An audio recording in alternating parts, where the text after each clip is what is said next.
हमारे बिजनेस से अपनी जिंदगियां चला रहे हैं और उसके बाद मेल मुलाकातें रखे, वो भी मेरे दुश्मनों से, और मैं चुपचाप तमाशा देखती रहूं? नहीं, ये मुझसे नहीं होगा। अच्छा छोड़े मामा, अब क्या हो सकता है, तो वो लोग जा चुके हैं। क्यों जा चुके हैं? क्या काम है उनका वहां? मुझसे पूछकर, मुझे बताकर भी तो जा सकते थे। मामा जामिन मुझे बता कर गया था। क्या?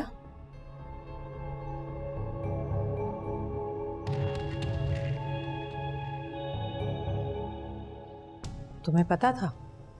जी उसने मुझे कल रात ही बता दिया था, लेकिन मैंने आपसे बात छुपाई क्योंकि मुझे पता था कि आप कितनी हर्ट होंगी। फिर तो तुम भी उन्हीं की तरह निकली, मुझसे झूठ बोलने वाली, मुझे अंधेरे में रखने वाली। मामा माफ कर, मुझे अंदाजा नहीं था कि आप इतना गुस्सा कर जाएंगे।